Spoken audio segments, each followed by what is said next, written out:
The sport of off-road racing is full of incredible stories, wild characters, legends, and even villains. We cover it all on offroadracer.com, but there's only so much we can put down in an article. Sometimes we have to dig a little deeper, and that means sitting down with some of our industry's most influential characters and hitting record. Welcome to the Off-Road Racer podcast, a Mad Media production, made exclusively for offroadracer.com. Each month, we'll go beyond the dirt into the homes, shops, and lives of the most interesting and game-changing icons of our sport. You'll hear about their history, success, failure, and everything in between as we pull back the curtain and reveal the stories of their lives. I'm your host, Matt Martelli, and this is the Off-Road Racer podcast.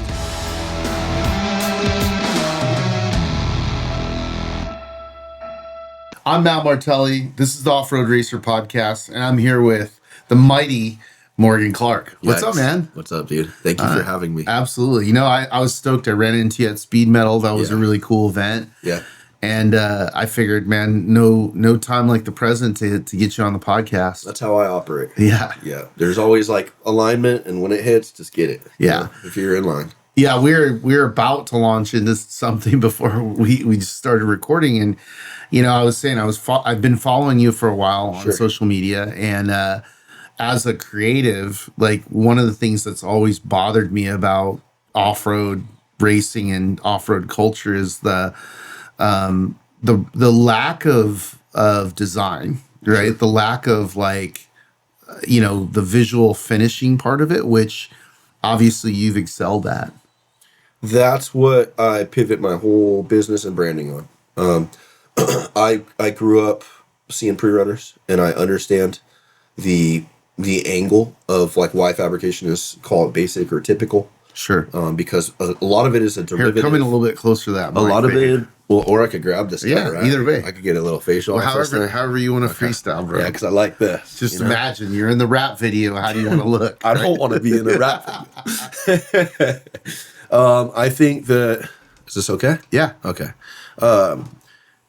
It all was a derivative of race cars, right? Prerunner stuff. Right. Because I'm mostly specialized in that. I kind of avoid the race car thing. And that was just built out of necessity. And then it was a derivative. There was the heydays. This is just my idea of this stuff. There was the heyday of factory-backed corporate race teams, Rough Riders, you know, Ivan Stewart, Toyota, engineers getting some. Thinking out of the box, a lot more spec, a lot more constraints. How do we bend and, you know, how do we manipulate the rules? Class 8 was a big one. Yep. There's a lot of those like Nye Frank style people.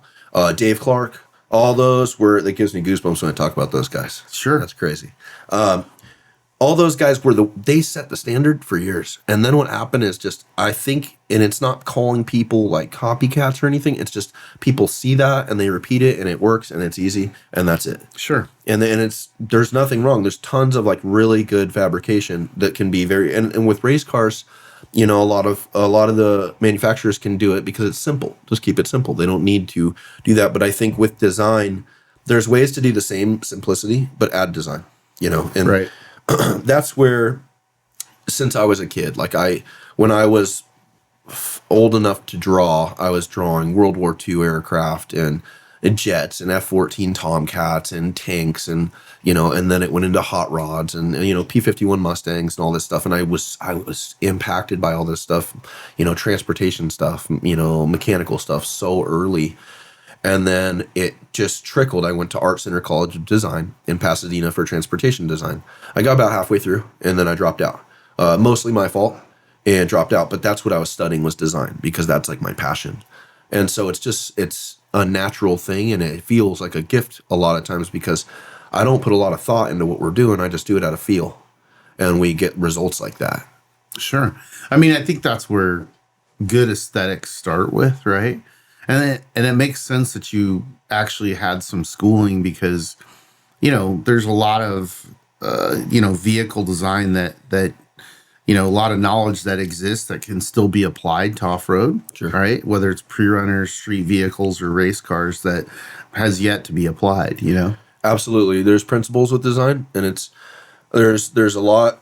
I get a ton of stuff from sharing and teaching, and especially like the older I get and just the more clear my life becomes. Sharing what I know and teaching things I have, like I can do that, and I know even if I started with someone with the fundamentals of fabrication, I could like walk through like this is why I wear these shoes, this is what material we use, this is how to set this up. I could do it all the way to expert level. But design is that tricky one where I still think, how can I teach this? How? And then I'm like, do I want to teach this? Because it's one of those things, and it's a form follows function principle, and I've always like lived by that.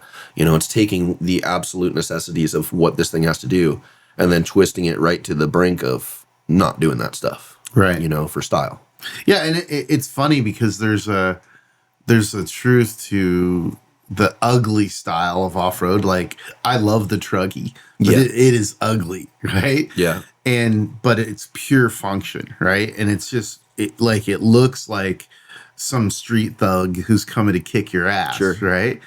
So that is an aesthetic. But then, when you look at some of the prerunners that, different people have built, and the level of detail, and that was one of the things that really attracted me to some of the things that you were doing is the level of detail and the fit and finish. Instead of going like, oh, we're just gonna, do this center console and wrap it in foam and hide, it's just easy. That's the easy way to do it.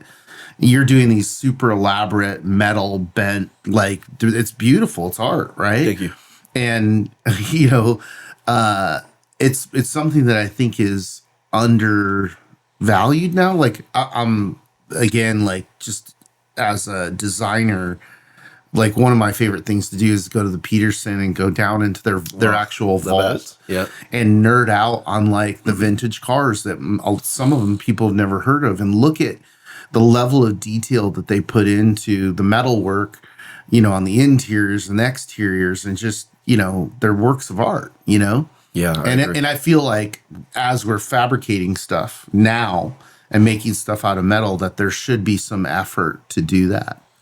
Yeah, well, I agree. I think it's far and few between. A lot of the off-road thing, like some of the phrase that I always get caught with is these guys want the nicest shit and they want to pay the least amount of money. Sure.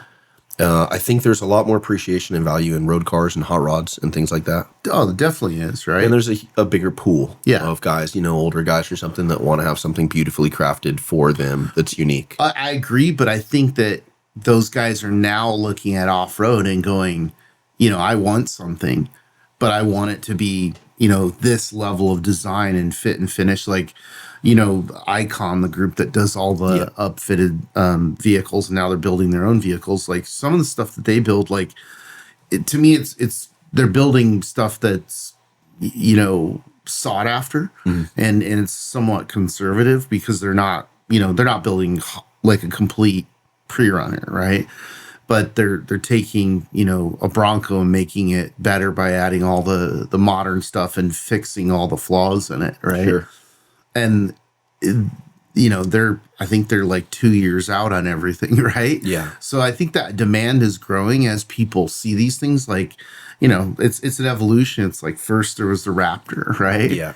And now like everybody's got to have a TRX, and now Fox just put out their truck, which pushes the ceiling to the point where you start to touch the cost bubble of a custom pre-runner.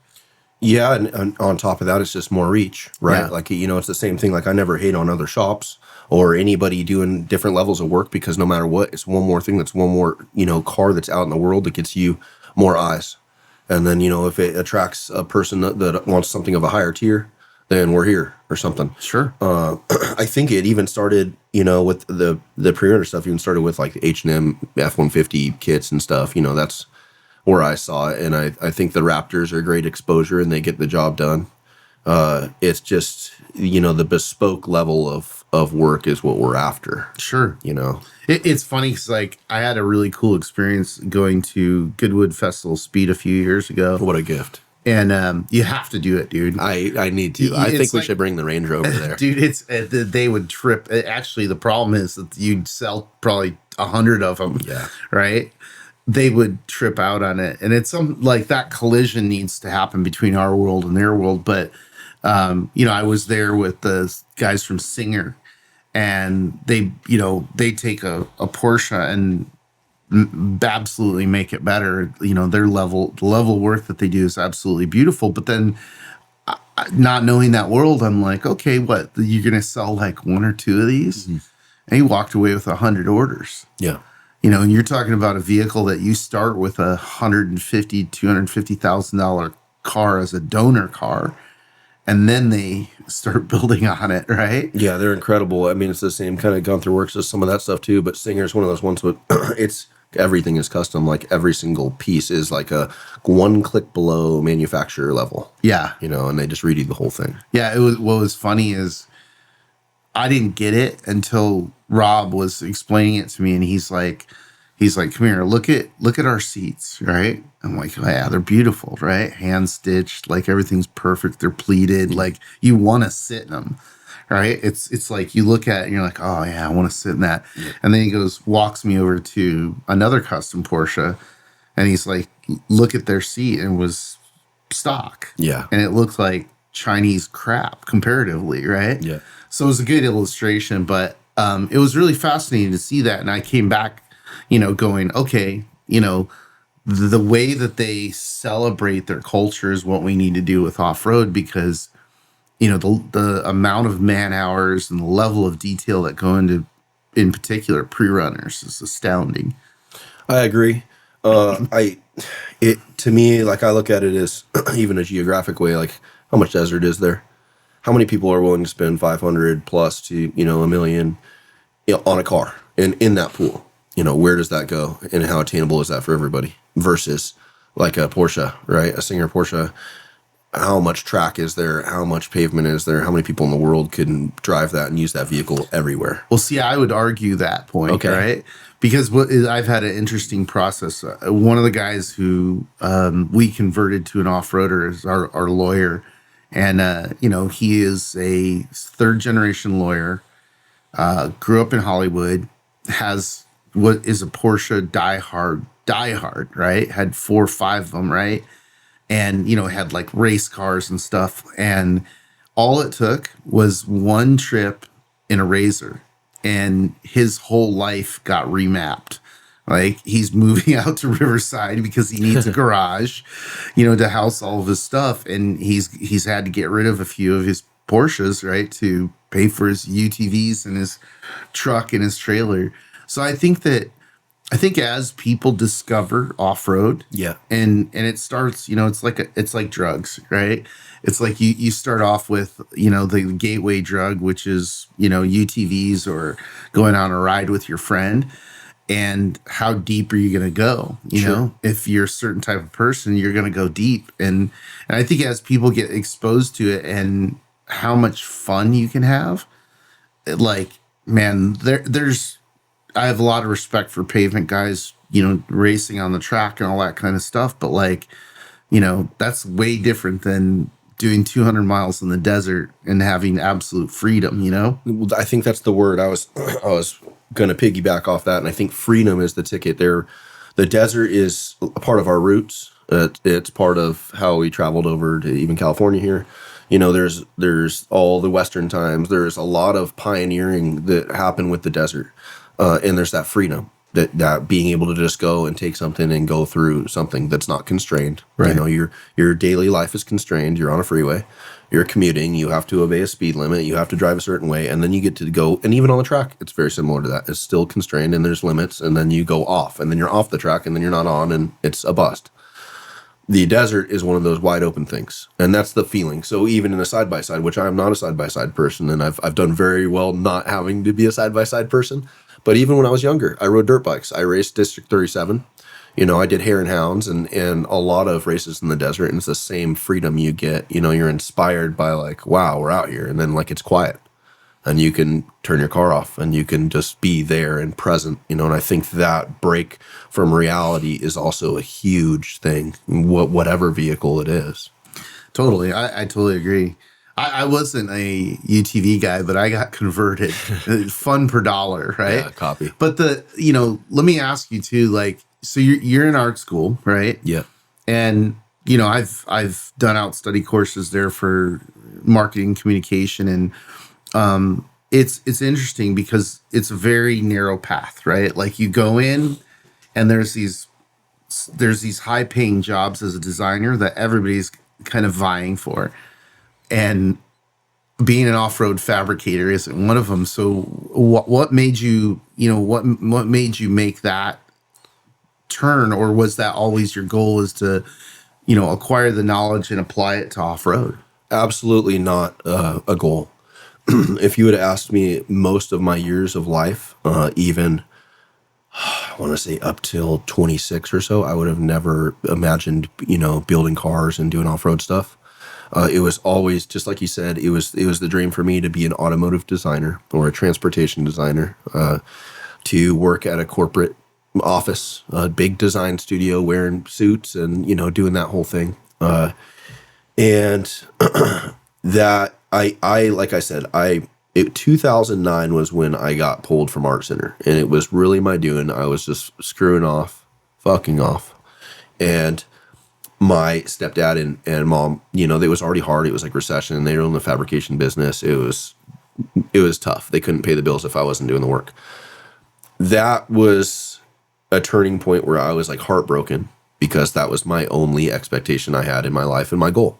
And I wasn't very driven to even execute that. So whatever. Then I start working for my stepdad around 25 or 26. I'm 39 now. And I'm doing structural steel. I was always messing with off-road stuff. I was always into pre-runners, but it was never a business thing. I was fabricating stuff, when I was 18, 19, just garage stuff, hacking stuff together, just that stuff. I wanted to get back into it, so I had like Corvette Z06, and I put up an offer to trade the Corvette Z06 on this site called whiteboystoys.com. And it was like, there was no other stuff. There was like forums and Yeah. And some guy bit, and he traded me this Super Crew Ford that had I-beams on it for my Corvette, straight up, no cash, no nothing. I took it out twice. I broke the shit out of it. I had to rebuild it. And that was my intention. I'm just going to rebuild this thing, and I'm going to get myself back out in the desert, because I've been going to college and I've just been partying, and I've been like an urban, suburban person. Right. No desert. I'm over it. I'm not doing that anymore. I'm working blue collar. I'm going to go back to the desert. I start rebuilding this thing. And that's what sparked everything, because, my buddy Johnny Branch, he's like, hey, do you have Instagram? I was like, no. And he's like, I think you should get Instagram and just post what you're doing, because people might really like what you're doing.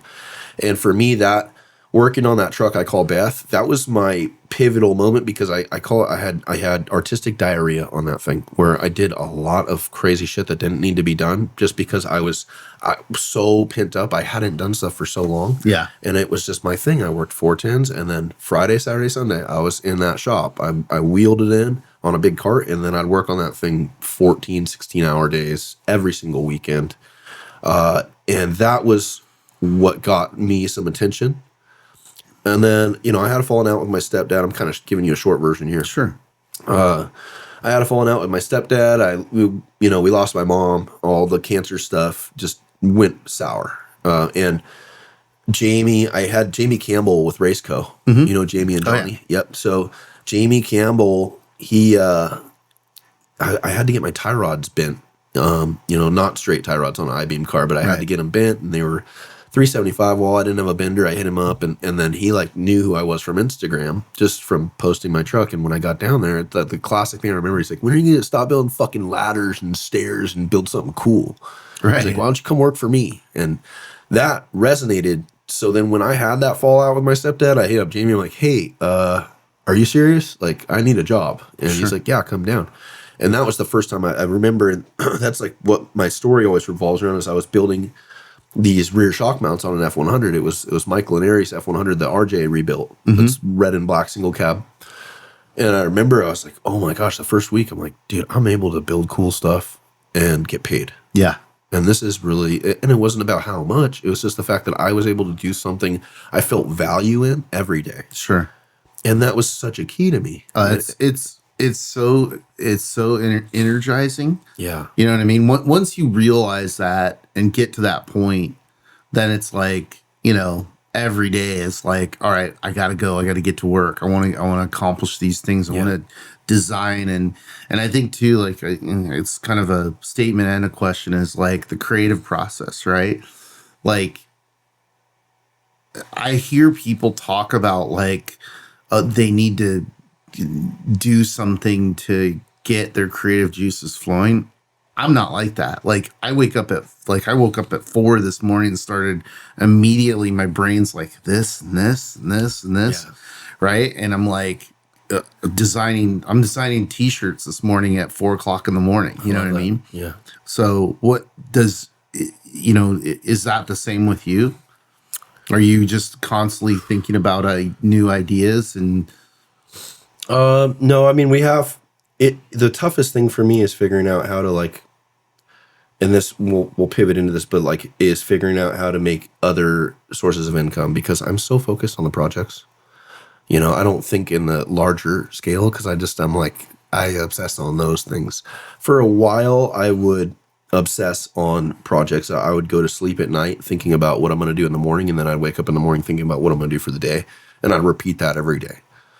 With the investment I've put into kind of my mental space and my life and my kids, I'm able to find some peace where I don't do that. But the greatest gift I feel like for me with myself and that I've been given is I don't have to think about this stuff. Sure. And it's, of course, I think about a vision and I can envision it. But when I say vision, it's not like the Dakar prototype. I don't know. My vision is not there's going to be a tube here and a tube here. I just know that this is how it's going to feel.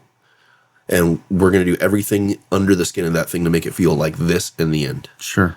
And it's the same with all the projects. So I'll start thinking technically. My mind will prime itself to start thinking technically for solutions. While I'm in the gym or whatever, but I'm usually not falling asleep to that stuff. I'm like falling asleep to a YouTube video for 5 minutes max and then I'm out. Right. Or like we'll watch a movie and I'll watch it 15 times. Yeah. In 1 week to try to get through it. Yeah. So it's it's an everyday thing for me to just create. And now that I have my 2 guys, we're always working on consistent projects. They're paralleling each other. So that's where I thrive. I don't need long-term thought process for creativity. And that's my goal. My dream is to have a facility where we can have several guys and we have several projects, and I'd like to have a tablet. And I'd like to just take a picture with the tablet of whatever the guys are working on, and I'll take several views, and then I'll sketch out exactly what part and piece or bracket or plate structure or anything that they're doing. And I'll print it and I'll leave it. And then I'll go to the next one and I'll sketch it all out and I'll print it and I'll leave it. And I'll go to the next one and I'll do that. And then maybe I'll come back, work on my own stuff. And then I'll just keep cycling that all day long. Sure. And that's where I thrive because I can create at the scale of sketching. Sure. That's where my mind likes the pace I like to go. The metal work is a pain in the dick because it takes so long. And focus. Well, it focused on just like, I'm ready, dude. Can we get to the next part? That's the thing. So I always am able to think while I'm working 5 steps ahead because the process is so long that you can just, what you're doing. And when you start doing that, it's efficient. Yeah. And it's fast because then you're not actually present. You're just getting through this one and you're already over here. Working your steps, and by the time you get there, then you're over there. Sure. So you back to your history. So you go to work for Jamie Campbell. Yeah. And now you're in it, right? Yeah. And you're probably at that point realizing like there's a path to make a living on this. Well, let's really, get hunkered down with where I was at in life. Lost my mom to cancer. My mom was my everything. And I know this is just part of my story because I find myself kind of repeating this. Sure. But it's good to share with you. And my mom was my everything. I didn't have a dad. I had like a stepfather in and out, this and that. But no dad. Nobody to beat my ass, or discipline me like my mom did everything she could. But with that being said, she got a really bad bout of cancer. And she got put into hospice very quickly. Right. Like overnight. She was present and doing everything and saying hi to all my buddies. One night, 24 hours later, she's on so much medication. She's in hospice. They say she has 7 days to live. She drugged this thing out for 6 weeks. And I slept down at the house in San Clemente. And I watched her rot. I watched her spit turn to solid, and she would wet herself, and I'd be carrying her into the bathroom. That's horrible.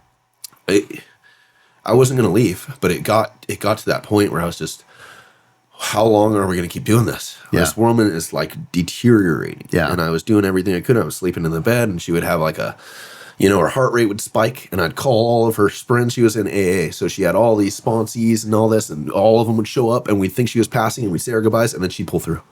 We're like, dude, this woman is not like, this is tough. And she did that 3 times. Finally, I started going back to work. But I was drinking and I was using. It was part of my story. And so why I'm saying that is because working for Jamie, I was doing the best I could, but I lost my mom. I gave up on a lot of life. When she passed, I cried and I screamed for like days. Yeah. Days on end. And then I remember like I was just trying to drown myself after that. Sure. You know, like I remember turning a switch and going, give me all the booze, give me this, like just boom, boom, boom, like just Right. Numb it. yeah, like literally trying to die or something. Yeah. And that instilled a pattern and instilled habits in my life where I was your typical talented fabricator. Yeah. Like showing up late, missing days, being flaky. But Jamie, for sure, I remember I came into the shop and I had this bag because I did a lot of work at my house. And so I had my tool bag, and I remember I was like shuffling through the cars, and it was on my birthday, and I was like 2 hours late, and I tripped, fell down, smoked all the tools onto the floor. Psh, Chris Allen's laughing at me, like Jamie's laughing, hungover as shit, feeling like shit, That was tough. I was making my life tough every day. Yeah. And I was so grateful, and I didn't, subconsciously, yes, I was a really talented guy, so it was tough for anybody that would employ me because they're like, dude, when this guy's on, he fucks. But man, he's a fucking pain in my ass, you know, because he doesn't show up and this and that. And that was like, Jamie taught me so much, and he was such a mentor. Like, I love him like my dad. Right. And he was so patient, and what a gift. And he taught me some great fundamentals right from the start. Yeah. So that's where I was at when I started working for Jamie. Attention Off-Road Nation. The Unlimited Off-Road Racing Championship comes roaring through Parker, Vegas, and Barstow in 2024. It's 3 of the most prestigious and competitive off-road races in the sport. It all starts with the return of the Parker 400 in beautiful Arizona, January 10th through the 14th. Then it's the biggest, baddest, most grueling off-road race on the planet. The BF Goodrich Tires Mint 400 comes roaring back into Sin City, Las Vegas, March 6th through the 10th. And finally, the climactic conclusion of the Unlimited Off-Road Racing Championship, the California 300, returns to Barstow, October 2nd through the 6th. Visit unlimitedoffroadracing.com for complete details. The 2024 Unlimited Off-Road Racing Championship is here. Yeah. Now we can go back. If you remember where you were going with that, that's where I was just going. First off, I also lost my mom to cancer, but she was a nurse, so she was probably the easiest that anybody would ever have it. Yeah. In terms of dealing with death, she's like, okay, here's what I'm going to do. I'm probably going out at this point. I've already taken care of like all my, funeral services and all this kind of stuff, and let's just, spend time with each other while I'm here, and that's what we did. Yeah. And it was like, I don't want to say it was easy losing her because it sucks. It's your mom. Yeah. You know what I mean?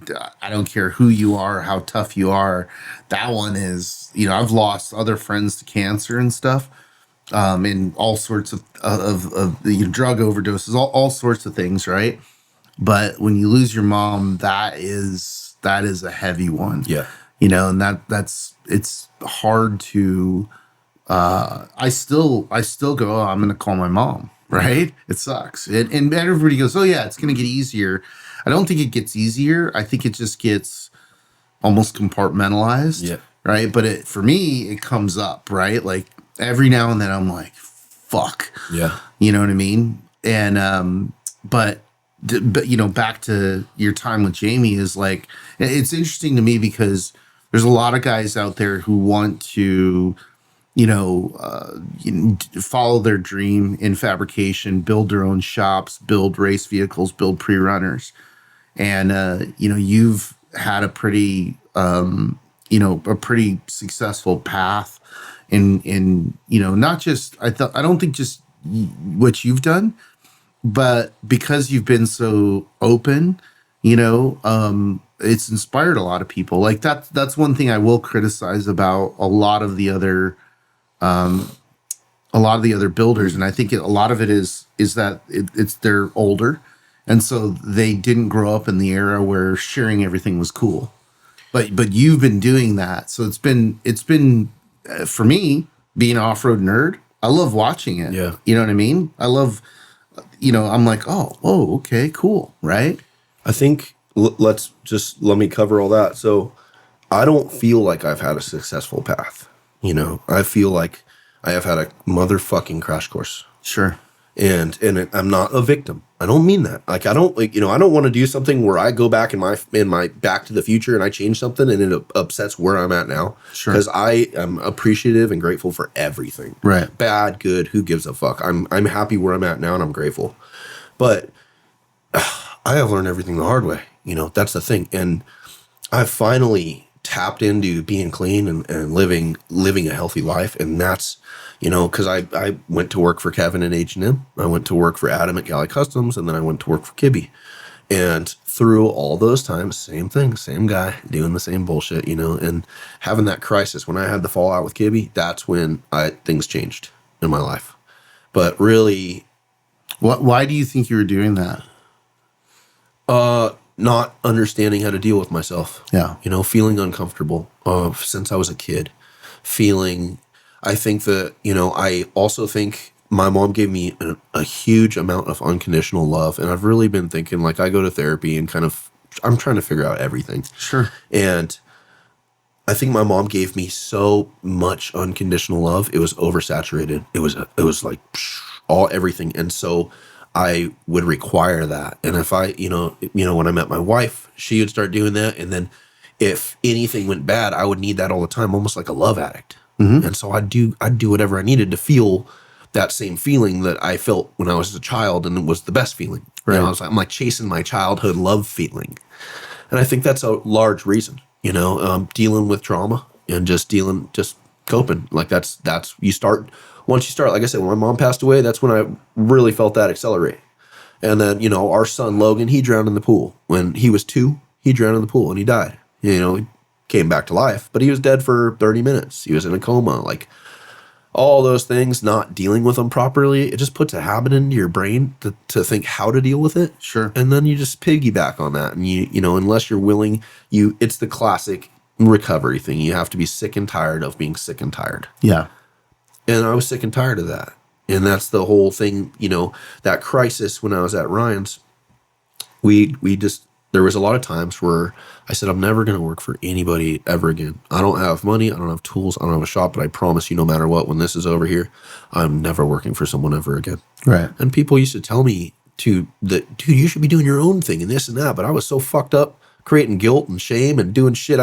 I couldn't grow. I couldn't be clear and be driven and have goals. Totally. There was a guy who was one of my mentors, and one of the things that he taught me was that, people sabotage themselves, and there's a lot of different reasons for it, right? And one of them is lack of self-love, right? Yeah. It's like either they were raised in a way that they weren't taught to like love themselves, or there was some trauma or something that affected them where they deep down inside they don't feel like they're worth it. Yeah. So then they sabotage themselves. And once he explained this idea to me and he pointed out, some examples of it, then I started identifying, what I was doing to myself in my life. And for me, it was, there was a period in my life where I'd surrounded myself with losers, and it was holding me back. It was sabotaging me. And so I had created, this kind of, I was king of the losers, right? So what's the value in that? If you're king of the losers, but the ceiling is very low. Sure. And so I had to shed that and those people and in order to move my life forward. Did you consciously do that, or did that happen with a natural evolution? It was, for me, it was a combination of a couple things, right? It was, my dad had his first heart attack, and they're like, okay, you need to go say goodbye to your dad. And I remember driving up, it was raining. I had a 61 Chevy pickup that had these shitty little wipers in the front, right? And you can't see anything, right? And I just remember like making that drive, and I felt ashamed. I was like, look, you know, my dad had a really rough life as a kid, and he was able to overcome that and not pass on, you know, abuse and violence in his family, and give me and my brother and my sister this fantastic childhood and set us up for success in life, right? Just as human beings. And so I'm driving up to say goodbye to him, and I was ashamed. I was like, I want him to be proud of me. I want him to look at me and be like, hey, you force multiplied what I taught you, you know, what I gave you. And then, you know, that, and then I met, you know, a girl who's still my girl to this day. And, you know, and her attitude was like, hey, I really like you, but I'm not putting up with your shit. And all these people that you've surrounded yourself with, they're fucking idiots, you know? And so if you want to be with me, you gotta get away from these people. And it wasn't that black and white, but that's essentially what happened. And, you know, I came back, I don't know, like a week or so later, packed all my shit, grabbed my brother and said, hey, we're moving. And just started focusing my energy on, you know, just improving myself. Sure. Right. Rather than, you know, being satisfied with, you know, being the king of the fucking idiots, you know? Yeah, and that's why I ask. I think, you know, I want to pull back to talking about other fabricators or builders sharing in the off-road industry in general, kind of being closed up, and you know that and you mentioned proud. You wanted, you know, your dad to be able to be proud of you. Yep. That's the one, because I think I got to a point where I lived my life for whatever amount of years doing it one way, and I wasn't obviously proud of myself. And you know, people would say, oh, you're talented and you're good, but deep inside I didn't feel like that. I wasn't able to talk to you, you know, I wouldn't be able to look you in the eyes and feel good and honest with myself, because I knew there's bullshit going on. Right. And I got to a point where I was literally done with that, and that's where things started to really change, because I'm like, I want to be someone that not only I can be proud of, I want someone my wife can be proud of, my wife can trust, someone my kids can trust, someone they can be proud of. I don't want to fucking run around and just be selfish and self-centered and, you know, live that life like that. There's more to this. I have another half of my life to go. What if I just put everything I can into being the best version of myself? That's a huge, huge point and idea. And that was similar to what I felt. And what, you know, still to this day, I feel like I wasted time. You know, well, you can't do that. No, I know, but I think it's okay to have regret in the sense of like, you know, I'm always driven to grow, and I'm happy, you know, where I'm at and where we're going. But I also look at it as like, well, if I started this 20 years prior, you know, but that's life, right? You can't, you know, you can tell people stuff, but until they get to that point where they want to do it, exactly, it doesn't mean anything. Yeah, absolutely. And for years, I'd have that thing where I felt like I paused my life and everybody moved through it. Like, this guy has a house and this, you know, a lot of materialistic shit. Sure. Like, dude, look at fucking, what have you fucking done? You know? And it all just force multiplied, as you would say. And that's where it got to where I'm at with sharing. And I think, you know, you said, well, a lot of guys don't want to expose anything or let people into stuff because they're old and they're not used to that. And I really don't even know if that's it. I think that there's just so much insecurity, and I think that's part of it. There's so much like ego and pride and stuff that's like what the barrier is. You know? And then when people are doing, like, even if I'm myself, if I'm being honest and transparent of my mistakes or my lessons, and getting my health back and doing everything I can, it makes other people uncomfortable. Sure. You know, to the point where they don't want to fucking fuck with that either. Because it's like it closes them off even more because it brings all that shit to the surface. Yeah. I mean, I get it. Like, you know, I could tell you that being a public figure and being like having people criticize and attack you, like that doesn't feel good. But I also look at it like, I've been friends with Jesse James for a long time. Sure. And, as a creative, I really have always respected him. And when, his television shows and all those things started happening for him, I was super stoked for him. And not just for him, but for the idea of putting forth, hand creativity, things you can make, right? Sure. Like this idea of, cool, I come up with a concept and then I can go make the thing, whether it's a wheel, a chopper, a pre-runner, the entire thing, pieces of it, and then, the entire thing. And I think, what was the most exciting thing about being friends with Jesse wasn't that he's famous. It was that he's creative. He's a true craftsman. Yeah. And that here is, instead of it being some bullshit movie star, can't do shit. Here's this guy who's this amazing, creative. And what I love, like now he's building guns and doing all this other stuff, which I'm like, go man, go, like do everything. Yeah. Especially once you have the means to do it, don't get boxed in, fabrication means you can fabricate anything. Sure. So, I was turned on and excited that the whole world was seeing that. And that was one of the things when I started following you, I'm like, this is cool. And then I was watching people and then hearing people talk, right? And like, again, a lot of the older guys look at it and they're like, oh, this guy's all about himself and blah, blah, blah. And I'm like, listen, dude, this, like, I'm going to be cool and not share and not show anything. You're going to get run over, right? Like the world we live in today is, fortunately or unfortunately, however you want to look at it, revolves around social media. And so if you're using that as a tool to let people into the world that you're living in, you're going to gain followers, you're going to gain notoriety, you're going to get more opportunities. If you're not doing that, we're going to have what we've had for the last 50 years, which is there's a lot of brilliant, badass people, but like, dude, nobody knows who Nye Frank is. And that's a crime. Yeah. You know what I mean? And it's funny because that's part of the reason that I started this was that, I was like, hey, I really want to do an article or a video on Nye Frank. Mm-hmm. And then he dies. And I'm like, shit, and then,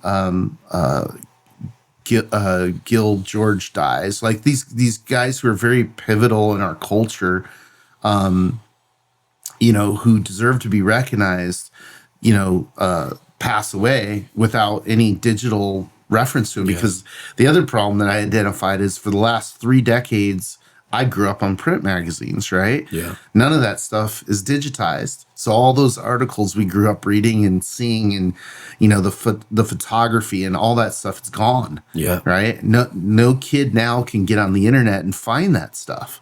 And that's a whole, at least 3 decades of our culture. So, that was what I thought was really cool about you sharing and explaining things and going, this is why I'm doing this, right? And this is why, in my opinion, it's better. My whole thing is not full of myself. I don't have that. I don't, everything I've done, like with my social media, is based on sharing my gratitude. I'm really passionate. I'm really into what I get to do. I'm really grateful for the opportunities that I have. Thank God someone pays me to do badass shit. Like, I love that. All I'm doing is I'm so happy and grateful. Maybe not happy, but I am just so passionate about what I do that I can't not share it. It's not a choice. I don't go, hey man, better grow my social media. No, absolutely not. And it's never even a thought. It's just like, you guys see what I'm saying? Like, this is awesome. Yeah. Like, here, check this out. That's all it is. And it's been like that for a while. And same with Jesse. Jesse is he's found, he grew, part of his story, and I'm not gonna go deep because I'll botch it. But I remember he got some deals where he was producing a lot of fenders and stuff, and he was starting to figure out he's got a talent and a skill. And then he started, he made wiggle room to be able to be more creative in different avenues. Sure. Just like you mentioned with cutlery and with firearms and things like that. And that's a true creative figuring out life to the point where he can keep going, and that's my whole thing. I just want to design and create. Oh, it's interesting. Like, I was, from a very young age, I was groomed to be a creative, right? Yeah. And very fortunate in the upbringing that I had that allowed, me to have that path. And then really what galvanized it for me was, my high school ROP graphic design program. Like, I had two badass teachers that were just like, all right, one of them was younger, Rick Dirk, still friends with today, mentored me from the very beginning. And it was like the deep end, right? It was like, hey, I have a magazine. Do you want to come intern for it? I was like 14 or 15 years old. Wow. And I'm like, yeah. Do you want to go to New York and work on a campaign? Yeah. What else are we doing? It was miraculous. And unfortunately, now those ROP programs are gone, and kids don't really have that as they don't see that as a path. So I think it's extremely actually important that you're sharing. Yeah. Because, some kid in a garage who's got a hammer and a bender and a welder is going to be like, okay, I see it. Right. And it's happened in certain cultures in like choppers, right? Like, I'm really stoked with what's going on in the motorcycle world where, it's just kind of opened up. It's like, you don't have to do everything Harley based anymore. Now it's like, you want to take some weird Honda junkyard thing and make it into a chopper. Yeah. Everybody's like, that's cool. Whereas me growing up, everybody looked at stuff and we're like, that's not a Harley. Sure. And it's not within this style set, so it's not cool. Yeah. Now it's kind of everything's opened up. And that's one of the things I saw with you is like, again, there's the OG guys who have been making pre-runners and doing it this certain way, and it's this boxy look, and that's what everybody's like, that's what they covet, right? It's the biblical term. What does man covet? He covets what he knows, right? Sure. So I like seeing the variation, Yeah. Well, I think that's it. You could apply the Harley Davidson thing to pre-runners too, right? Sure. Like building a pickup truck. Okay, cool. Yeah. Now that was formed and forged by factory teams or large trophy truck teams using the newest F-150 because their race truck had to be a Ford grill and headlight and motor. So they just have that thing. And that was the limitation. And now it's more of a creative. All the parts are available, everything. We can literally just put this stuff in anything, and it's so much more cool and so much more unique. Yeah. Definitely one of the largest things I get is inspire. There's a lot of people that come up with their kids, dads, like at Speed Metal, dads will come up with their son and they'll be like, hey, this is my son. He watches all your stuff. He's really inspired by what you're doing. And I'll get messages like that. Same thing. What should I do? Where should I start this? Like, I want to do what you're doing. And I don't even have good suggestions on some of that stuff, but it's just, I think the greatest thing I can offer, and my journey is still fresh because I'm just almost at 5 years of being in business, and I've fucked everything up. Sure. I've made all the shitty decisions and robbing Peter to pay Paul and all the shit. But I think the most important thing from that is take them as lessons and then share them, because then there's someone that can come up and they can just follow a story, and then they can see what to do, what not to do, and they can get something from that. And I get so much from sharing and teaching it. I get the same fulfillment as building something with my hands and creating it, finishing it. Is I did that same thing by just sharing stuff, right, and teaching. Yeah, I can see that. I agree. I think it's interesting because when you, first off, it's authenticity is everything, right?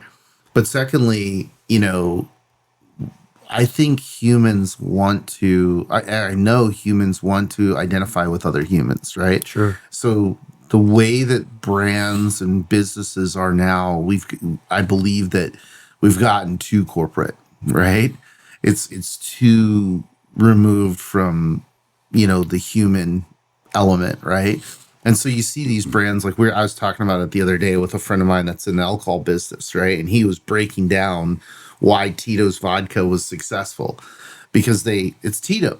Yeah. Don't you want to hang out with a guy named Tito? Right? Yeah. I mean, before that, you're like, well, I'll have the Stolaching and Kamchatka, whatever I it used is. to like the branding too. Yeah. The label's clean. Yeah. And so it like nailed the American aesthetic, right? And so it's like, is it better vodka? Debatable, right? Doesn't matter. The branding is better. And so, but I think that that's something that more and more as things get crazier and busier and, you know, more corporate and everything, just people want to, you know, they want to know Ben and Jerry. They want to know, you know, who's making their food. That like, I'm that way with food. It's like, I spend more time at restaurants that I know the chef. Yeah. It's personal than I do going to random places because I'm like, hey, that's Chef Roddy. He owns Flying Pig. I'm going there. Yeah. You know? And it's a leading by example thing too. Like you want to support people that like that you might want to follow, you know, and like a reference is like Andy Frisilla owns First Form. Yeah. First Form he's got huge goals for that, you know, and that's something where he's created a public image or a figure that like I listen to every podcast he has and I support the shit out of him. And I just finished 75 hard and all this, but he also has First Form. So where do I want to go? What do I want to get for a supplement? Yeah. First Form. I want First Form. And 100%. It's the same thing. And I'm like, because I know what that is. And he speaks about it. It's American and this and that. When you get First Form, they send you a handwritten letter. Like there's someone in charge of just writing letters to send out thousands or multiple people writing these things it's not printed. It is a handwritten letter. Yeah. That's cool. You know, and that connection it's very similar to what you're talking about. You know, there's the person behind that. Yeah. It's 100%. 100%. You know, for you then from a design perspective, who do you think has been your biggest influence? When I did oil and whiskey, they asked me that and I'm like, ooh, I was like, I don't necessarily have one. I think it's been like Lockheed Martin and Skunk Works and Kelly Johnson, like all the SR-71 Blackbird and, you know, World War II aircraft. And that's where I'm like, oh my gosh, I love aviation stuff. And well, the aesthetic of it is, you know, it's like you said, it's form, follow, function. And you know, it's crazy how closely that is tied into automotive design. Sure.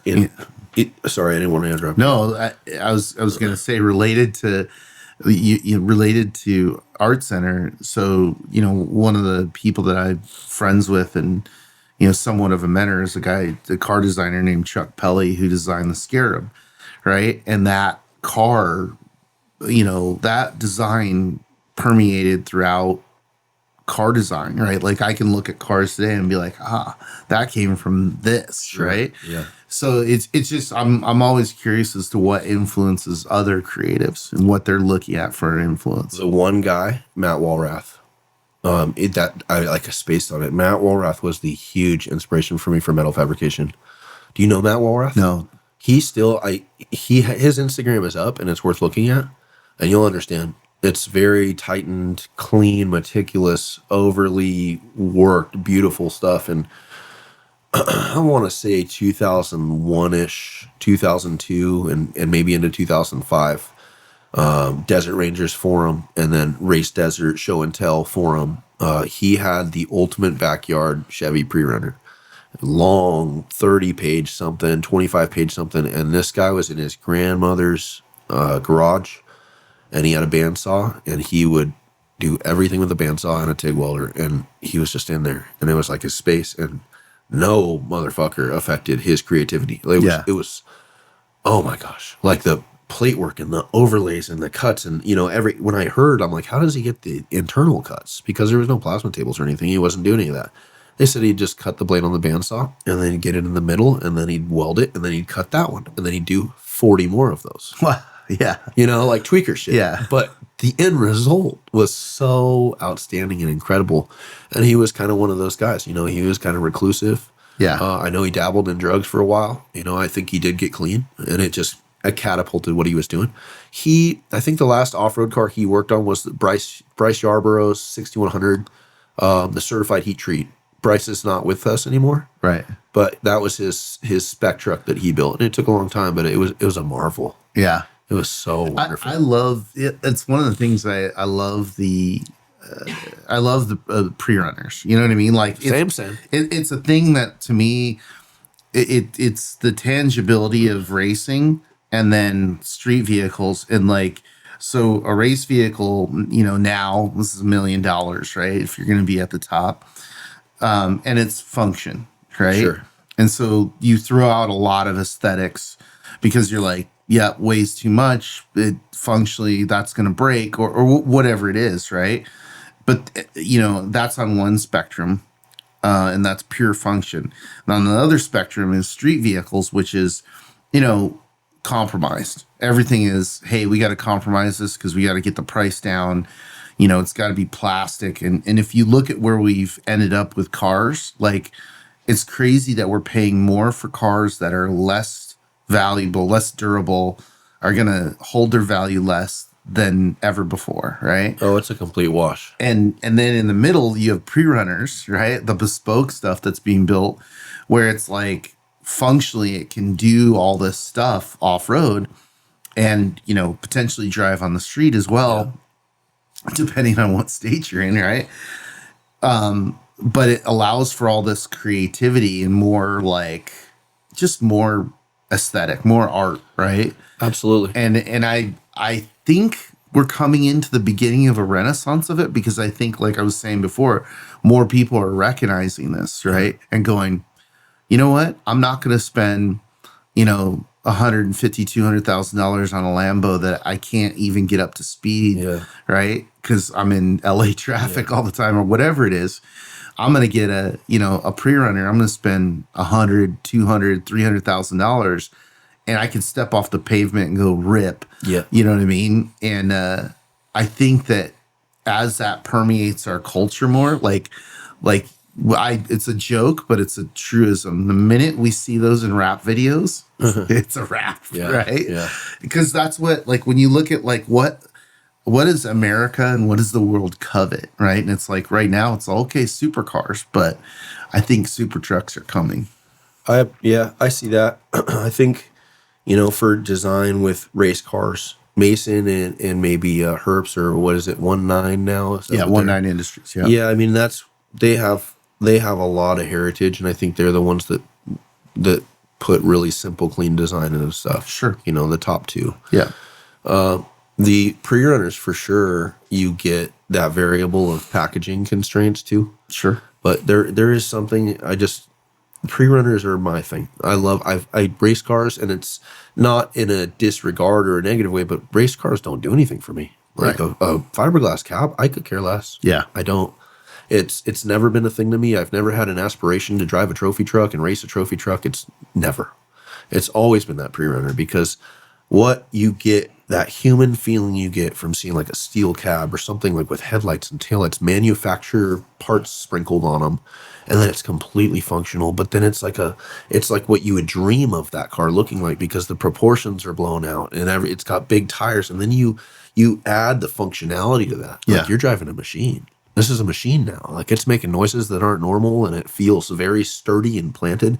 And then you can literally go up curbs, over stuff, and then disappear into the desert. It's almost like it's almost like the steampunk style, right? Where it's like we're taking, especially the retro body styles, and then making evolutions of them. Like I was having a conversation the other day with Robbie Woods. I'm like, hey, how hard would it be to make a step side bed for a modern truck? Like, how would we do that? And he's like, well, it's just basically an entirely new bed. You know what I mean? Like, it's doable, but it's not going to be cheap, right?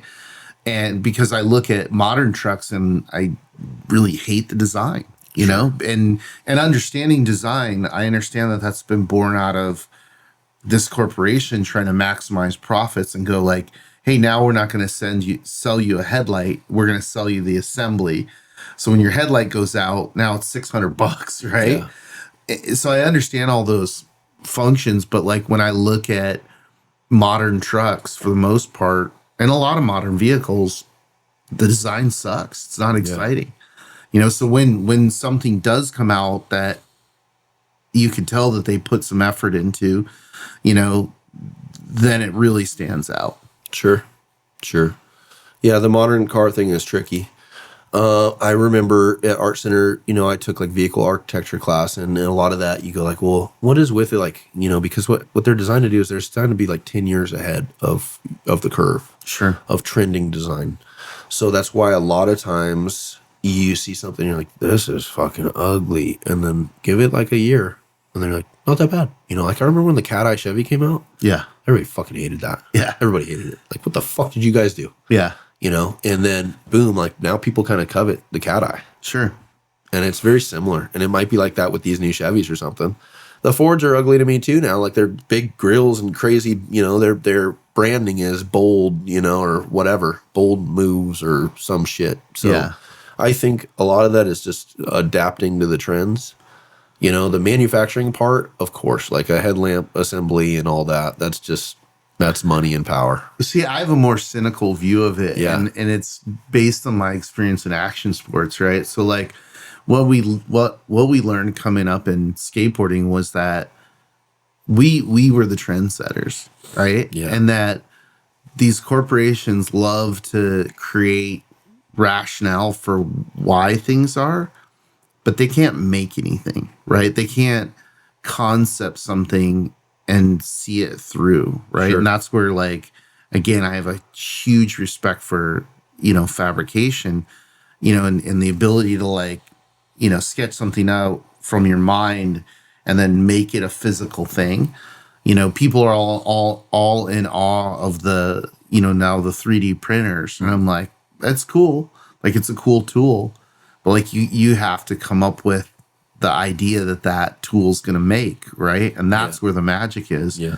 So when I look at automotive design, I don't like there's the aftermarket, which is really the true trendsetter, because, you know, like the Raptor, right? The Raptor wouldn't exist if it wasn't for people like Nye Frank. Yet, you know, none of the people who designed the Raptor probably know who he is. Sure. Right. And he didn't get credit for, you know, the design and function evolutions that he was a part of creating that led to that product. Right. So it's like kind of osmosis.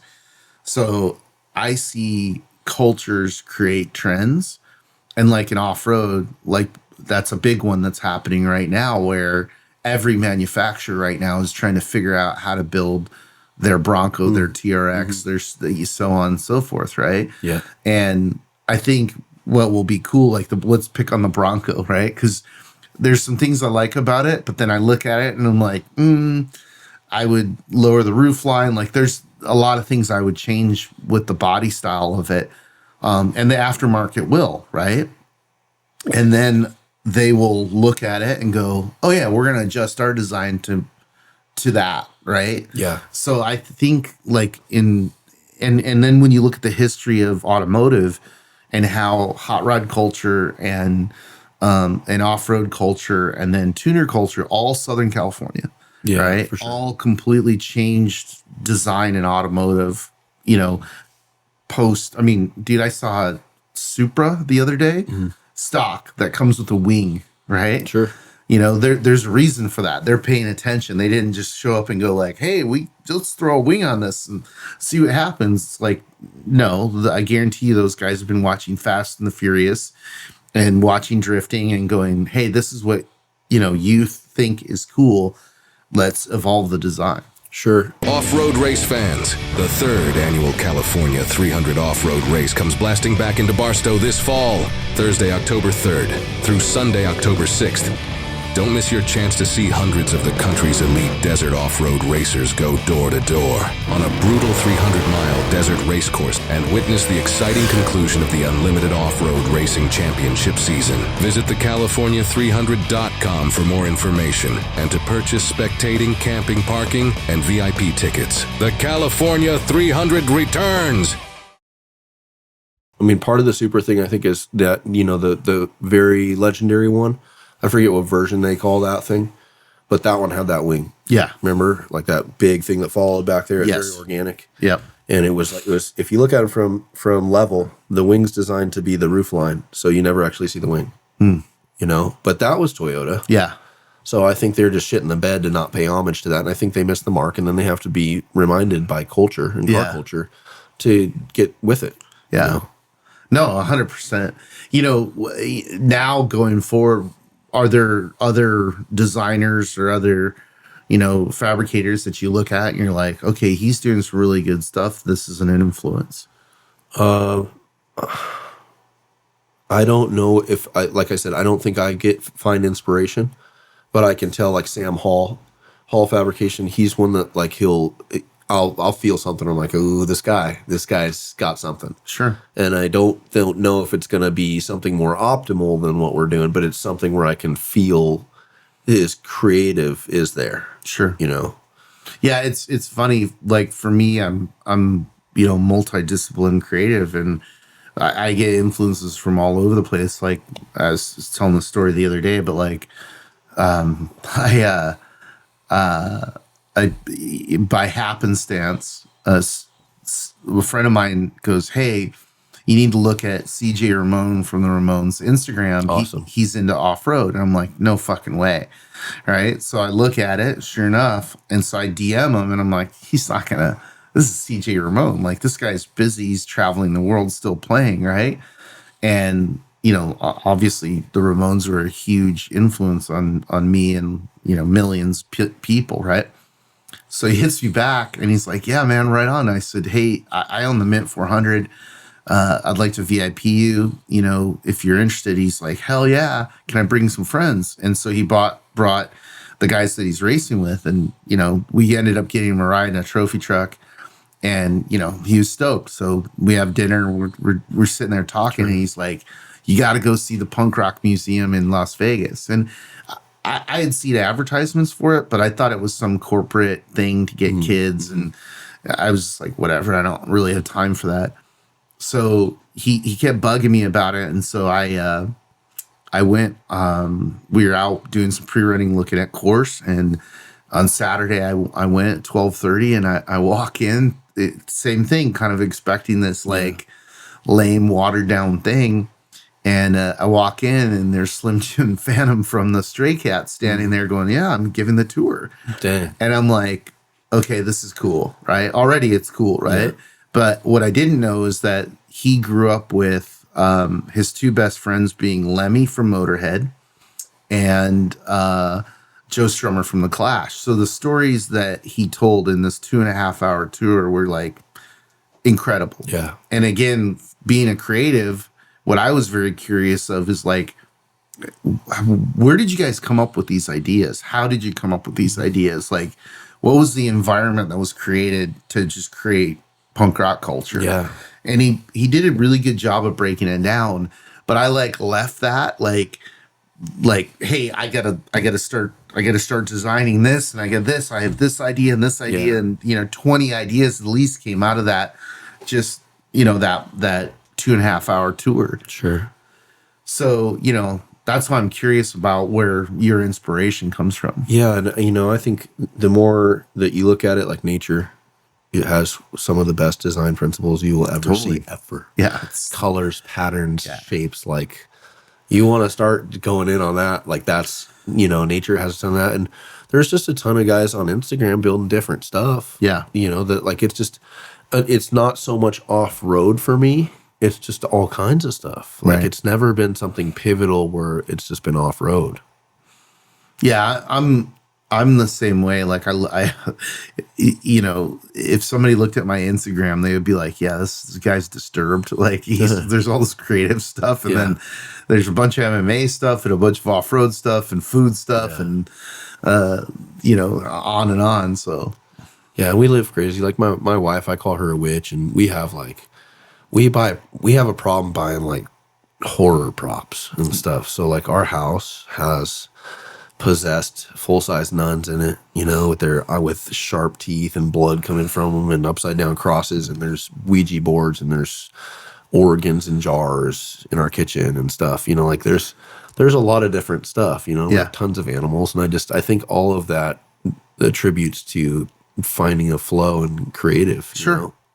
Yeah, no, it's funny because like I'm big, same thing in fabrication, like old stuff, right? Like lately, I've been buying like weird old industrial cabinet. I'm like, this thing, that's awesome. Look at the amount of work that went into building this thing, and somebody just parked it out back of their building and they're like, we're done with it. Yeah. Like there's, 1,000 man hours in this cabinet, Yeah. So it's funny. Like I look for the weird, vintage stuff like that I'm like who's crazy enough to think that this was going to be a successful business? Sure. You know what I mean? Yeah. I mean, production in general in the United States and the Industrial Revolution Yeah. was huge. Yeah. And, even if you think about like a B-17 bomber, and they were producing thousands of those, and then you look at them and you're like, dude, this is all built by hand. Yeah. Like there's flared holes and dimples frames and airframes and all the pails are by hand, and they have that feeling when you look at them. Oh, that yeah. You can tell like humans did this. Yeah. And that's the same with cabinets and things like that. Like a lot of the old tooling, there's a disconnect now with the manufacturing standards that take away from that overall, that feeling of a human doing the stuff. Well, I think that, there's a rise of more custom bespoke stuff, right? Like I know that in my circle of friends, like that's what we search for, right? Like if I'm going to buy a table, I don't want to just buy a table. I'm not going to IKEA, right? Yeah. I'm going to find some weirdo who's making it out of, if I want wood, like I'm doing this right now. Like I have displays that we're building for our VIP tent. Sure. And, I've looked at all the stuff that exists and I'm like, nope, I have a very specific, it needs to be this raw wood. And I have a guy in Rosarita that's making it by hand. And, he understands like this Mexican off-road kind of, feel. And he's the guy, right? Yeah. So I'm having him make the stuff, and everybody's like, dude, you can go down the street and buy, a display and blah, blah, blah. And I'm like, I'm not going to put all this cool stuff that's been made for decades for the Mint 400 in an IKEA cabinet. Yeah. You know what I mean? Well, I think that what I pick up from that is that there's value in the story. Sure. And I think that's the same with our builds. Like there's value in each story. There's value in not just getting something because it's a brand. Yeah. Because, that's the popular thing, blah, blah, blah. No, that's not. Well, it's craft. It is. And you have that story. And it's the same thing. Like that story you just told me of where that's coming from. Doesn't that just make you feel better having that stuff? 100%. That's the same principle. No, 100%. What, obviously, like I just saw the new builds that you're working on. Yeah. In particular, what are you calling the Range Rover one? Dakar prototype. Yeah. Yeah.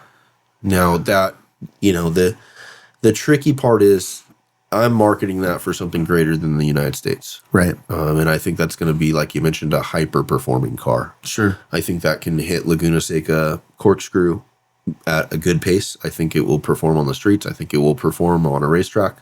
And it will absolutely excel like an athlete in the dunes. So that's called a Dakar prototype. But people are like, well, it's not really a Dakar. It doesn't have FIA spec cage. And, I've done that route. But it's a concept. It's just like the influence. It's just like if a large car manufacturer released something and they called it, this concept. It's just a concept. Sure. And like a Daytona, whatever. And it's more of a Dakar than it is anything else. Sure. It's an IRS car. It's rear engine. It's an SUV. It's on small tires. Like it makes sense to me. Yeah. No, and again, like this idea of like not being confined to F-150 bodies. Sure. Right. Like, and making pre-runners and, off-road performance vehicles on different platforms, because it's the interesting thing is like, even at the top level with Mason, if you peel off the body, we could have a good argument that that's a buggy. You know what I mean? Yeah.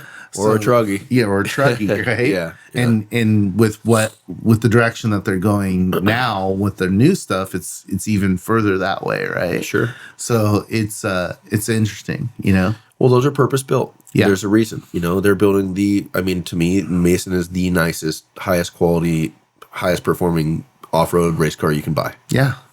Proven. Yep. Right. Every time I watch these Neil will post this thing and it's like top 5, top this, like every time. Yeah. Right. It was funny because I just had him in here and, he's a very like, not shy person, but he's like pretty humble. Sure. Right. And I called him, after the Ball 1000 win. And I'm like, dude, you need to like go walk out in the field for about half an hour and soak this in because what you just did is remarkable.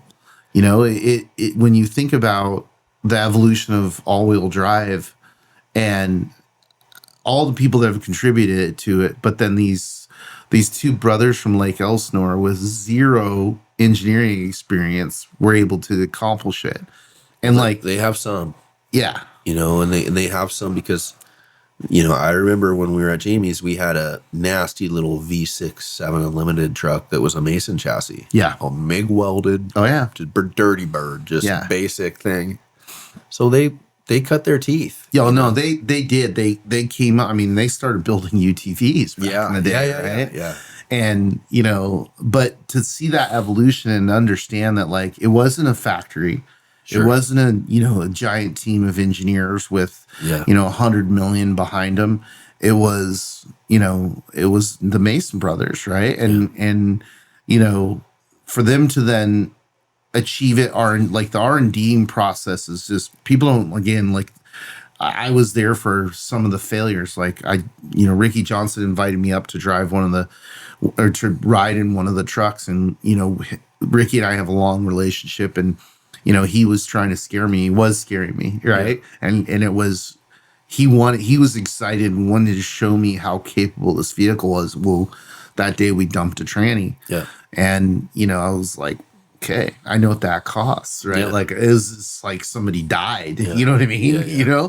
So, and that's just, one of 20 or 30 that they had to go through to figure it out. So I just, again, it's like, I think what they've achieved, is very, very remarkable. And I was just reminding him to like take a minute and absorb it and be like, take a victory lap, dude. Yeah. It's hard when you move fast. Yeah, of course. He's moving nonstop, and to bring it back to unique vehicles, I do, I don't want to build twice of something, unless they're unique. Yeah, it's the same, like we talked about building 7 of the Dakar prototype. But all these, I specifically choose, I won't build another F100 unless it makes sense. Yeah.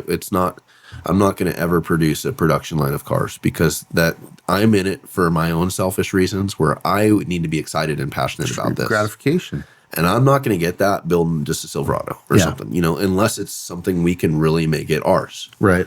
And that's been the goal, is to really have examples of cars. Give us this and we'll build that. Give us this example and we'll build that in the greatest vision and version that we can possibly create. And that's where I'm going to hone this stuff. What's been your favorite build thus far? I mean, obviously Vivian went well. Yeah. We got a lot of victories, and I can say that's a favorite by not just the overall essence of that build, but the fact of the growth with the company and my team. It was a coming out party. Well, we came out, but we also built that car in 6 months. Yeah. And assembled it and got it wired and plumbed and everything, and we had 0 issues. Yeah. That was the first big car we put together with everything. And we plumbed it in-house, and we had 0 issues. Yeah. 0 right off the bat. Tested it. The first time I ever hit Maine, I did 100 plus in that thing. Yeah, that's right. Driving it. First time I ever drove a car like that. And I didn't even know I was doing it. I was like, cool, we're good. Yeah. So that's been a good one. In the Dakar, that Range Rover, I've been thinking about building. I love SUVs. That's my thing. Sure. And if we could just build SUVs, I'd build SUVs all day long, and that's it. Yep. But the Dakar is one of those ones that I have been envisioning, that, like, I'm that guy that even when I wasn't building stuff, I was thinking about what stuff would look like as a pre-runner. Sure. Like, I'll see something driving down the freeway, and I look at that Velar, and I look at all those lines and all the tension going to the back, and it really looks like if I took a sketch pad and I sketched, I would get like shapes like that, where the flow is so natural and organic. Sure. It's not like a geometric box. Right. Yeah. And so that's been the most exciting for sure. And I just know what this thing's going to do. Yeah. That's cool. I mean, we also, did a lot of work in rally, and I love rally cars.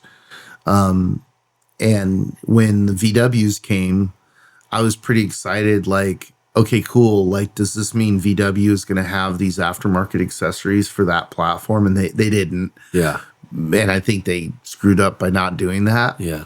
But, the same thing with those vehicles is like, they were very different and, kind of funky, sure. But to me, that was cool because it was like, finally somebody's doing something different and not, and is it always going to be like a home run or the right thing or last or whatever? No, but at least somebody's bringing something different to the table. That's what's exciting. Yeah. That's the whole thing. Like, just living life, like, I mean, and if you can do the thing and say you only live once. Yeah. And like, why not try pushing boundaries? It's just, that's the way the Touaregs are what you're talking about, right? The Touareg program. I think Danny Parcells had a big hand in those. Yeah. They had like a gear driven steering column and they had cool shit. They brought back some of that factory engineering. Yeah. Well, and a lot of those lessons are around, it's funny when I talk to, a lot of the OGs like Brian Cadella, obviously Savage, who's our tech director, same thing, has, a shit ton of experience. Like he'll bring stuff up. Like he's like, oh yeah, when we did that, I'm like, wait, you did that? Yeah. It's like these guys don't, boast about what they've done. But like I've always threatened them, like I'm just gonna build a website with a timeline of all the vehicles you've been involved with, or Tommy Morris, the same thing, So that stuff's around. It was funny. A funny story related to Cadella is that I was having this conversation. I was asking him about a specific vehicle that he was involved in designing that had cantilever suspension on it, and he's like, Matt, there's no digital record of that. He's all, I'm the only one that has the plans. Yeah. And I'm like, let's digitize them, dude, so people can like they know that this happened. Like, I think that was for Chevy, and nobody at Chevy currently even knows that truck existed, right? Let alone how special the suspension was on it and how well it worked. So that's just me being an off-road design nerd. Sure. Right? Well, those are the imprints that got left on you. Sure. And that's the whole idea. And the longest lasting thing we can do is build the shit. Yeah. And that's metal. And that'll last longer than my phone, or maybe even the internet. Yeah. Or, any kind of photo documentation. The vehicles are what tell the story. 100%. There's Lantern Mark Industries. I forget who's in charge of that, and I'm sure someone will know, but they're one of the originators too, with old school stuff like that. And sometimes they would post, like if you look on their Instagram page, they'll have old drawings and stuff up because that's how they did all those cars. Yeah. They blueprinted those things. Like some dude on a drafting table got some. Yeah, that's rad. Yeah. I mean, I'm equally as excited about, having computer programs readily available to kids, because I've seen this evolution happen in graphic design, and it's good and it's bad, right? It's good because it lowers the barrier for entry and gives everybody access to the tools. Sure. It's bad because they bypass the design, understanding and learning design, and they go right to like, hey, I'm a photographer, I'm a videographer, I'm a graphic designer. And then I see their stuff and I'm like, oh yeah, you don't know the fundamentals, right? You don't know how to balance something, or you don't know color theory, or you don't know, how to compose a shot, or, what I see a lot of is there's a technique everybody uses to speed ramp stuff in video where they slow it down and then speed it up, right? Oh, I see that a lot. Yeah. Well, when I look at it, I go, oh, you don't understand what you're shooting because you're slowing it down at the non-important part of the shot.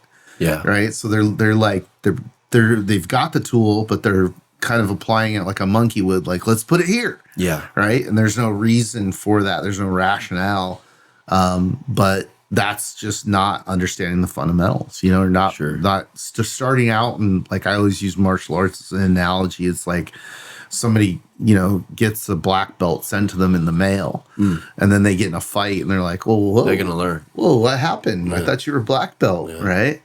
And design's that way because when it's visually out there, you can't hide your inefficiencies. I didn't know all of your design history, and I'm so grateful to be able to sit here and talk to you about design stuff. Yeah, that's dude, huge. I super lucky, dude. Like, both me and my brother went to a school of the arts when we were really young in Michigan, and it was like, preschool and grade school, and it was, hippies going, hey, you should be creative, and we're going to show you how to, make clay pots and do all this stuff. Well, they kind of forgot to teach me English and some important things. Sure. So that affected me later on in life. But it gave me this kind of like desire to be creative, like from a very young age. And then, Helix High School, I'm a punk rock kid, and two most important things to me in life are bands and girls. Yeah.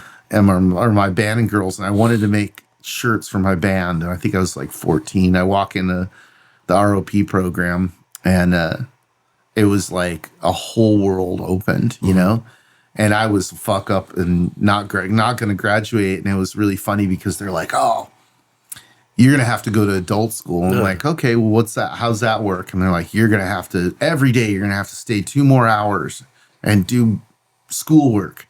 And so I get in there and they're like, what are the requirements? And art history was one of them. So I just sat there for 2 hours every day and would roll through art history. And in one semester, I'd done like 6 semesters of like, because I was into it. I was like, oh, well, what about this movement? And what about this? Right. And, that just supercharged it. And then, went from there to Palomar College, which had a fantastic marketing and design program, still does. Sit on the board now, and, worked at agencies. Yeah, I went through this phase where I was interning, probably interned like 40 different places, right? Because I wanted to be sure that I could choose the area of design that I wanted to go into. So I would go work for a company that made, billboards and, intern for them for 3 months and be like, yep, I don't want to do that. You know what I mean? But it taught me a lot. And it also galvanized the idea that being creative wasn't something that you could put in a box. Sure. Right? It's not like, hey, I'm creative, so therefore I only paint, or I only illustrate, or I'm only a photographer.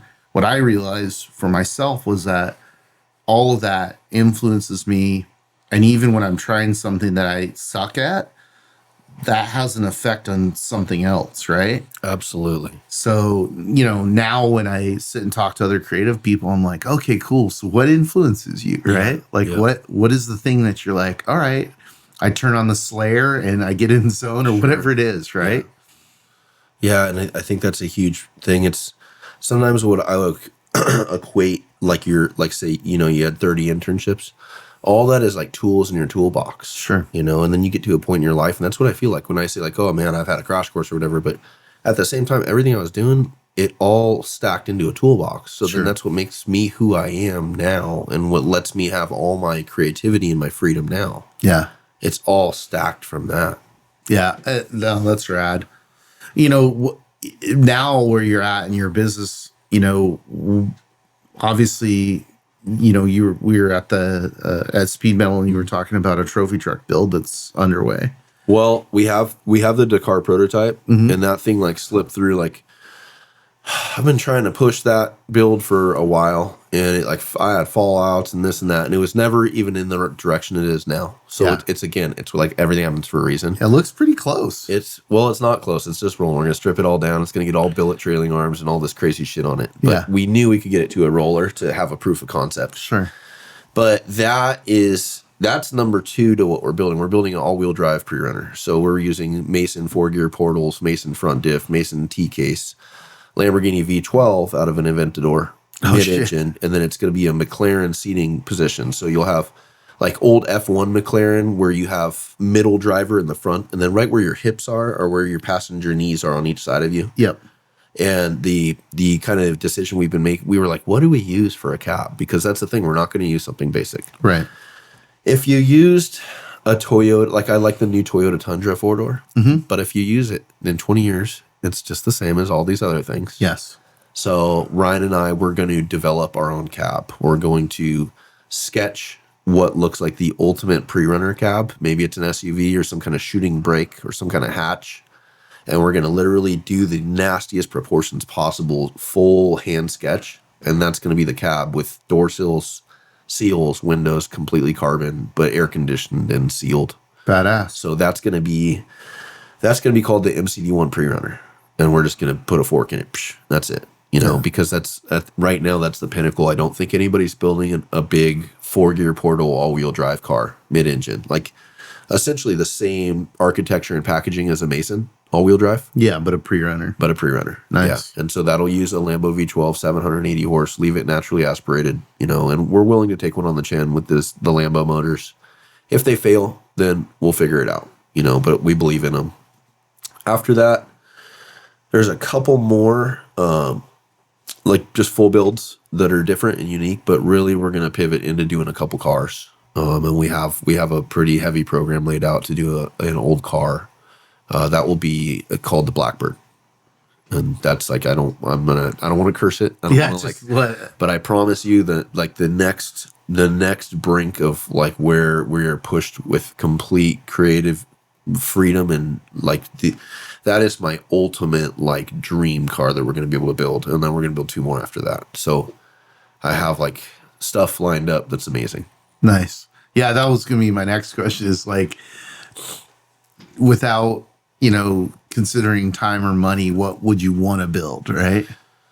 Yeah, I don't there was just for an off-road car, there's every time I breathe, I can feel my breath like doing a weird thing. Like I wonder if I'm holding my breath right now. Right. So I hope that doesn't show on audio when we're recording. No, it's all good. Okay. Because I can like hear myself breathing in, and I'm like, I don't want to listen to that. Your little congestion. It's all good. I think it's allergies. Yeah. Yeah. Because I was like, my eyes are itchy and shit. But if I could build the ultimate car, I don't, or like whatever, a dream vehicle, I don't think it'd be an off-road car. Yeah. The only one I talked about was building something called a Sparrow, and that would be like a 5-seat truggy, but enclosed. So it would have all sculptural structed, like almost like Master Shredder's helmet from the Teenage Mutant Ninja Turtles. Sure. Like you'd have intertwining structural supports spanning the whole car, and then all window glazing under that, like tinted windows, 5-seat configuration, all all-wheel drive, all the shit. Badass. But I think what we really need to fall into is hot rods and street cars and get into that demographic. I think applying everything that we do and the principles we know with off-road fabrication and design, the hot rod market could use that. Sure. And build it to the highest level. Yeah, so, there's a lot of like the hot rod market's changed a lot, and it's gone to a lot of bolt-on. Sure. A lot of like replicant. Like, okay, same. Sure. And when you go look at like how a lot of the OG guys, were hand forming stuff, and it was, the Arlen Nesses of the world, right? We're building things that were totally unique. That's less and less. It's hard, Yeah. But yeah, it's funny because there's a build that I've handed the idea around to a few people, and they're always like, yeah, nobody's going to buy that. You know what I mean? What's that? Well, what the Group B era of course, rally cars are. Well, basically like a modern version of that with, obviously the suspension technology that we know and understand for off-road. So you'd have, the speed and the lighter vehicle rather than like obviously the Mason is purpose built, but it's a 7,000 pound vehicle. Sure. Right. So it's an interesting thing when you think about the pivot point where we went away from the Toyota, which was a lighter, faster truck. Yeah. PPI car. What's that? The PPI car. Yeah. The PPI truck, to where we're at now, which is like 40s and Sure. everything's bigger and heavier. And, the prevailing thought is that makes the holes smaller and it's more durable. And it's proven out. But like, I also think that there's room to build some things that are opposite of that are like light, fast, and just super nasty, engines and horsepower. And, because again, it's a weird thing, like being a promoter, being a creative. It's like, I look at things from a aesthetic point of view, but also from like a entertainment point of view. Right. And I remember, going to rallies, 10 plus years ago, and how exciting they were, because you thought it sounds like the cars are going to blow up. I love it. You know what I mean? And when it's coming, you can hear them coming. When it blows by, it's like popping, and you know, it's just radical, right? Yeah. You know, it's like, it sounds like you're at a, you know, fucking punk rock show. Sure. Versus like, and you know, obviously, you know, all the nitro stuff and things, drag racing also give you that visceral experience, but it's different when a rally car is blowing by you and it's like halfway in the air and there's one tire touching, and somehow that driver has enough skill to just drive it on this radical edge. And then the combined, you know, the beauty and the design of those vehicles and everything that's happening, like, it's really satisfying viscerally. Yeah, it might be the pinnacle. Yeah. Rally racing like that. So Yeah. so you're talking about constructing a Group B that's got modern off-road style suspension in it? Yeah. Copy that. Yeah. So it'd be a mix between that era of vehicle and what we have now, right? Sure. Yep. Yeah, I think in the Dakar, that should have 18 to 1900 wheel horsepower. Yeah. And it should be sub 4,500 pounds. Yeah. You know, with a H pattern 5-speed. So I think you're going to get like an extreme version, and all that 2-inch in there, that's all 095, 065 wall thickness. There's just one rack of 120 in there, and that's it. Yeah. The Blackbird is probably my dream vehicle. Yeah. And so when we see that, that's going to be a heavily influenced, based off the SR71 Blackbird. Sure. And that's going to be in a car. Yeah. Yeah. That would be badass. Yeah, and that's the way, like, I mean, I just get excited about taking a factory car and being able to do our vision to it. Yeah. And that's what gets me going. Totally. Like, that's it. So really, I don't like have any huge dreams of the one, you know? Sure. But the Blackbird is as close to that as possible, because that's my next like chew toy that I'm just gnawing on, you know? Right. No, it's funny because like I was trying to explain to somebody the other day about being a creative is like the gratification of creating something right out of your mind, and the more complex it is, the more satisfying it is. Sure. You know, like of all the things that we've done, like I think the things that are the hardest, that are the most satisfying, are like the films that we've been able to do. Gymkhana, XP1K, even the TV shows. Like I remember the first Mint TV show that we did. Yeah.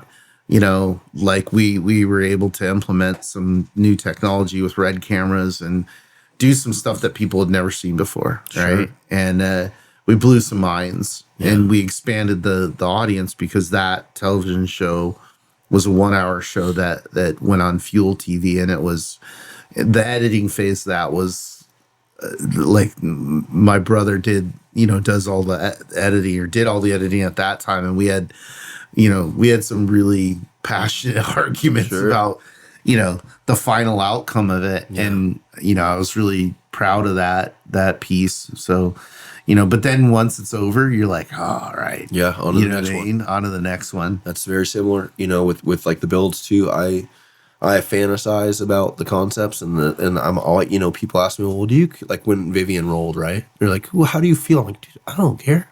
That's what it's built for. Yeah. And like, we're good. And I get my wins through the process. I'm in it for that hunt. Like, I'm in it for the build. Right. And then you get to test it, and you're good. Yeah. And then you move on to the next one. So that's where I find my stimulation. And I think that's so important. Really, it's a blessing and a curse to be a creative. Sure. And, the other angle is like if you're blue collar, or you're just working like a desk job or something, and you're grateful and you just want to go watch football at night, like that's a blessing, because that's not how I operate. No, I can't do that. I have to be doing something of purpose every single day. Yeah. And that's the best value of a person I can present to my family and my kids and everybody else around me, And I think that's probably the same for you, is you have to have that sense of purpose. Well, it's funny too, because like now, like I'm 51, and I look at kids now, and I see myself in them, and I see, like I had all the like, hey, you have ADHD, of this, And, you know, fortunately, my parents were both in the medical profession, so they were never like, oh, we'll put him on Ritalin. They were like, no, we'll put him in karate, or we'll put him in, you know, he has too much energy, you know, and you know, now I see kids, you know, get just put on drugs or whatever, and it bums me out. But, you know, I think that that's one of those things of like, once you find something that you can put your energy into, right? Like that's a game changer For sure. you know, and I hope that people listen to this and they go find whatever that is, right? Yeah. Could be fucking, you know, chess for all I know, right? Yeah. But I found it, you found it, and it's like one of those things that's like, I'm good. Like, you know, it's funny because I was having this conversation with actually it's a really funny story with Cain Velasquez, right? Mm-hmm. And, you know, he's gone through some pretty wild shit lately in his life with you know, him going to prison and you know, having a child that was molested and you know, all these things. And, you know, like there's one point in the conversation where he looks at me and he's like, he goes, dude, I'm good with who I am, you know, where I'm at. Whatever happens from this point on, it's okay. I'm totally fine with it. And that's, you know, that's the way I feel, although I feel like I've got a lot of shit yet to accomplish. Me too. And I feel excited every day that I wake up. I'm like, all right, let's go. Yeah. You know what I mean? So when I see somebody else that's creative, that I can see the passion, and especially when they're sharing it, because I think that's important. I think that was one of the lessons that I was fortunate to learn early on with my experience in high school and going into ROP program, is that prior to that, I didn't want to graduate high school because I thought, like, man, you graduate high school, you got to go work some shitty job and just your life is going to suck because all the adults around me, that's what they were doing. I'm like, this isn't good. Yeah. You know what I mean? So you work for somebody for 30 or 40 years, have a heart attack, and then they fire you. Yeah. That's bullshit. Yeah. I don't want to do that, you know? So I feel really fortunate. And again, you know, when I see other people that I'm like, hey, what you're doing is an influence to me. Sure. You know, so I know it's influencing other people. Yeah. Yeah. And I think the message too is that to get out and try, you know, like with my son Logan, he's 10, and I just went to, you know, we had his open house, the science fair and open house last night. And same thing. You know, his teacher knows how incredibly smart he is. And they say, like, kids that have had near-death experiences, they have like this genius to them that it's like a thing.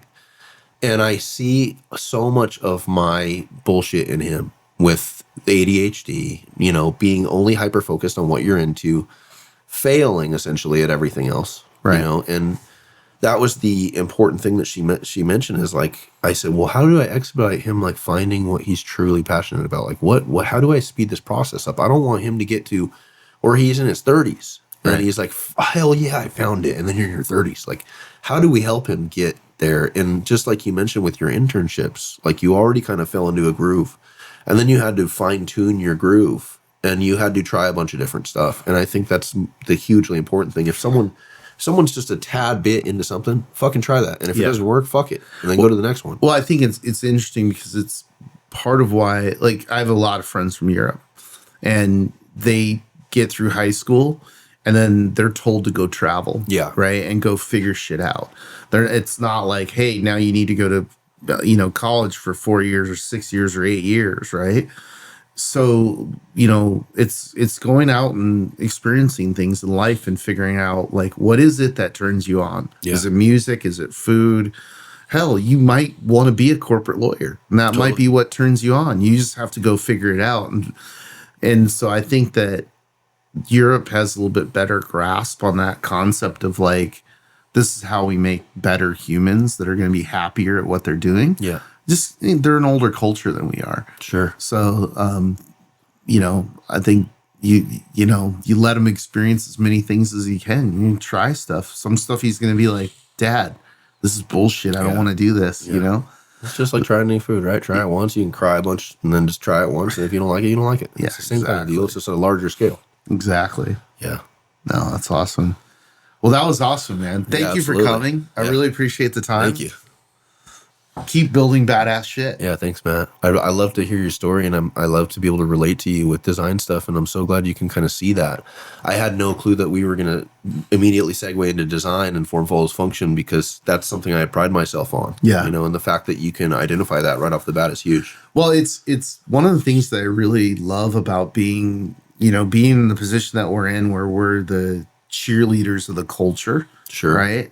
And is the people, like you mentioned before, like the Nye Franks, like, and they're just literally, there's hundreds of people in this culture that are just badass and very intelligent, very creative people. And that's part of why we're doing this, is to celebrate them, is to just go, hey, look, I get it. Yeah. You're not the guy who's going to hold up the iPhone and do coverage. Right. Yeah. But I'm going to tell people how badass what you're doing Sure. is. Dave Clarke, you should have him on. Dave Clarke. He's close. He'd be a good one. Dave Clarke would be great. Yeah. I interviewed him for a Legend series we did that we didn't keep going on, but we will. But just to showcase that same thing. Like, Yeah. I had him, I'm like, hey, I do a YouTube channel. I would love to have you as a legend. Yeah. And then we went down to Tavo's shop down there and Yeah. like had him do his thing. And I'm like, what about the anti-dive in here and this and that? And he just, everything that comes out is normal to him. Yeah. And then when you hear it, you're like, whoa, sick, awesome. Like everything is like knowledge bombs and creative bombs. Yeah, I've got to hang out with him a little bit, but one of the times I got to hang out with him was at Rob Mack's shop when it was still here in Ramona or Menifee. Yeah. And Rob still had his Pro 4 that was air rides or air suspension. Sure. That got, basically he smoked everybody with it, and that was something that Nye came up with and Dave was involved in. Yeah. And so then they outlawed the car, right? Yeah. And boycotted it. Yeah, they're like, hey, we got it. Yeah. You're better than everybody, and now you have a superior vehicle. We have to outlaw something. Yeah. Right. But yeah, he'd be a good one. We'll get him in here. Well, thank you again. Yeah. Seriously. Thanks, what a blessing. Yeah. Likewise. Cool.